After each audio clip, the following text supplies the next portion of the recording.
Today is Thursday, the 15th day of August. Welcome to Life Audio Bible. I'm EJ, and it's great to be with you, my friend. Today is 831 days in the Word of God, and we are at Daniel chapter 6. Let's just dive into the Word, shall we? Here we go.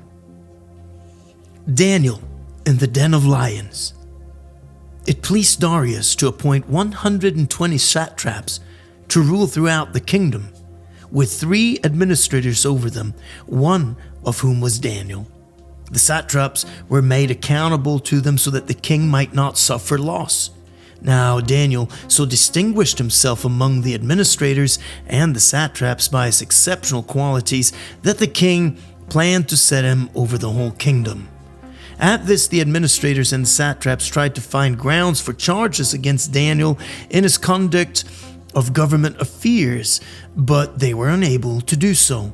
They could find no corruption in him because he was trustworthy and neither corrupt nor negligent. Finally, these men said, "We will never find any basis for charges against this man Daniel unless it has something to do with the law of his God."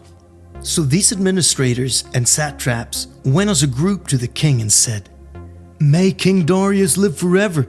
The royal administrators, prefects, satraps, advisors, and governors have all agreed that the king should issue an edict and enforce the decree that anyone who prays to any god or human being during the next 30 days except to you, your majesty, shall be thrown into the lion's den.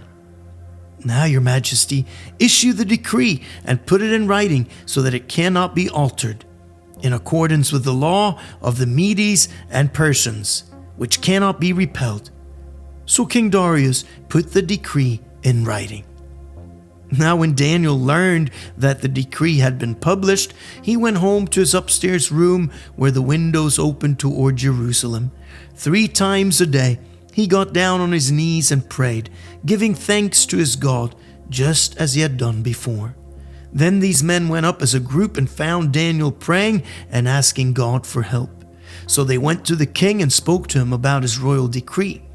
"Did you not publish a decree that during the next 30 days anyone who prays to any god or human being except to you, your majesty, would be thrown into the lion's den?" The king answered, "The decree stands in accordance with the law of the Medes and Persians, which cannot be repelled." Then they said to the king, "Daniel, who's one of the exiles from Judah, pays no attention to you, your majesty, or to the decree you put in writing. He still prays 3 times a day." When the king heard this, he was greatly distressed. He was determined to rescue Daniel and made every effort until sundown to save him. Then the men went as a group to King Darius and said to him, "Remember, your majesty, that according to the law of the Medes and Persians, no decree or edict that the king issues can be changed." So the king gave the order, and they brought Daniel and threw him into the lion's den. The king said to Daniel, "May your God, whom you serve continually, rescue you."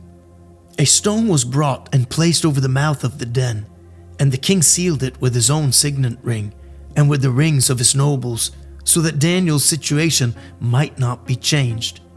Then the king returned to his palace and spent the night without eating and without any entertainment being brought to him, and he could not sleep. At the first light of dawn, the king got up and hurried to the lion's den.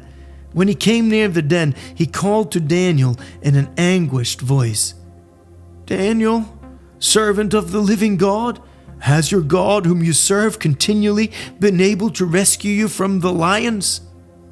Daniel answered, "May the king live forever. My God sent his angel, and he shut the mouths of the lions. They have not hurt me, because I was found innocent in his sight, nor have I ever done any wrong before you, your majesty." The king was overjoyed and gave orders to lift Daniel out of the den. And when Daniel was lifted out of the den, no wounds was found on him, because he had trusted in his God. At the king's command, the men who falsely accused Daniel were brought in and thrown into the lion's den, along with their wives and children. And before they reached the floor of the den, the lions overpowered them and crushed all their bones.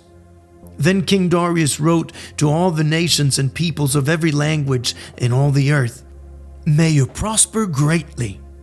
I issue a decree that in every part of my kingdom people must fear and reverence the God of Daniel. For he is the living God, and he endures forever. His kingdom will not be destroyed. His dominion will never end. He rescues and saves. He performs signs and wonders in the heavens and on the earth. He has rescued Daniel from the power of the lions." So Daniel prospered during the reign of Darius and the reign of Cyrus the Persian.